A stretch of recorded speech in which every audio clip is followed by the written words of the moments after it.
Good happy day here in Johannesburg, Michigan, June 29th, and come to do an update on the garden.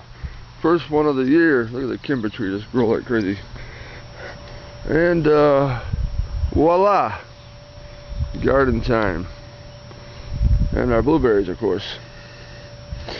Well, these blueberries, first year we got pretty good harvest coming on. Not bad. This bush is a little bit more mature than the others, and it shows. Blueberries. With the blueberries. Here we have buckwheat all the way down. And broccoli. Oh man, is it taking off.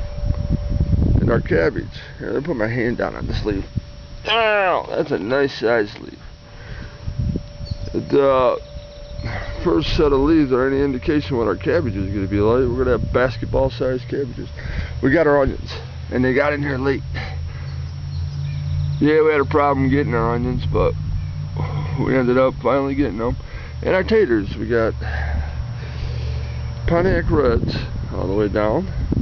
The middle ones are russets. And this one is Yukon Gold. 30 in each row, 90. Peas, I'm going to have to get a different set of peas for next year. I had to replant a bunch, so that's how it looks so sporadic. It's full in some spots and just growing in others. But yeah, been using the compost tea method right there with our compost, which I'll show you later. But we already been harvesting some broccoli. There, we'll walk down here. Show you some broccoli. Oh, there's one. Hey, broccoli are nice. You can see where I cut the one already. We gave it to Lexi. She came by to see the baby. Yep, we're growing a baby too. Some nice broccoli coming on at every one of them. There's one, she's already bushed out. The ones we cut. But I'm really flabbergasted by certain things. I put in a new set of garlic here. This is this spring garlic, but I'll show you the there's Romas, and they're flowering, doing their thingies. But I'll show you the fall garlic I put in, so you can see the difference. There's buckwheat. Then I put in this, all the hostas, all the way down on the back side of the fence. I'm going to put a spirea bush there, somewhat similar to this one, and that'll give us a good look. All done by hand, all free. Just go out there and get it. And I transplanted these hostas here, so there you have it, all the way down. Now, our azalea took a hit. I did it wrong. It root balled on me, so I put in these blue crop blueberry bushes. You can see them, and this is good soil for it that I amended. I don't use the pine bark mulch nuggets. There's this other finer stuff that I use. There's another one. These things will grow 6 to 8 feet tall. They'll get way up here. That's good. That'll fill this whole thing up. And our lilies. Well, first let me show you the, I'll get back to that one. I'll go this way. Now the sunlight don't hit here too well, so I'm going to do something about this. I know I got to trim this one out. And I'm going to trim these pine trees up a little bit. But, yep, they're coming out nicely. They filled in really nice all the way down through there. Now I just got to get them some sunlight. You can see all the wonderful flowers we're going to have on our daylilies. Wax beans. One set of wax beans. They're growing in nicely. We have a short growing season here in northern Michigan, so it's really important to get things established fast and well. Brandywine tomatoes. Look at our iceberg shrub rose. It's starting to do its thing. And then the Don Juan is starting to do his thing. We're going to move him. I got good plans. You'll see that. You can see this poor guy right here I killed it, I think. I didn't do well. But there's the beans.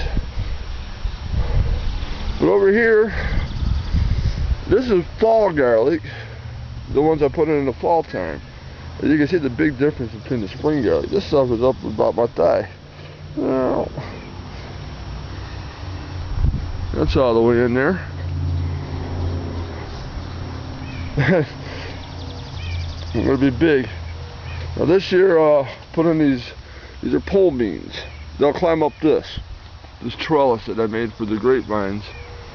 Since my grapes are only on their second year, and he's all the way to the top right now. They'll get up to here. I'll cut them back to one of these tiers. Look, there's a lateral starting right there. That's good. I'll go that way. I'll cut them back up here. When it gets out tall enough, I'll cut them back to the first set of leaf, whatever, you know.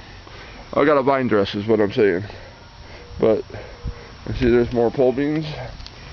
And this one's always been a little later than the other one.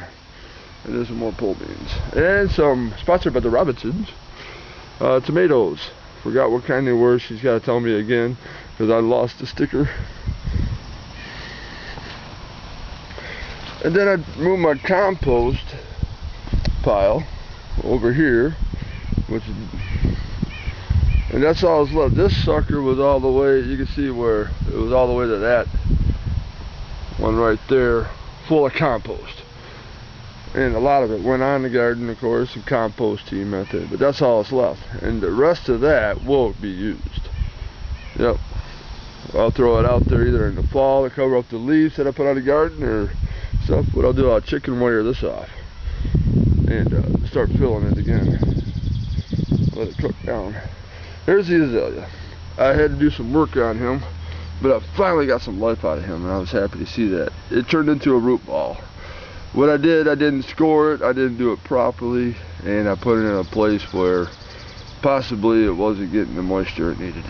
But that was over there, but I mended the soil better now for the blueberries. But what my plans are now, since I scored him, got some life out of him, and loosened the root ball up. I done everything properly this time to transplant a bush. And this is what we got. And he will come back to life. And I'll probably protect him this year in the winter. But what my plans are now is the azaleas, because this is on the one side, look how nasty that is. This is on the one side of the garage where sunlight don't get much. And so I'm going to take and put about 5 azaleas all the way down here. Once I get them established, then I'll put a border on like I got around the back side here.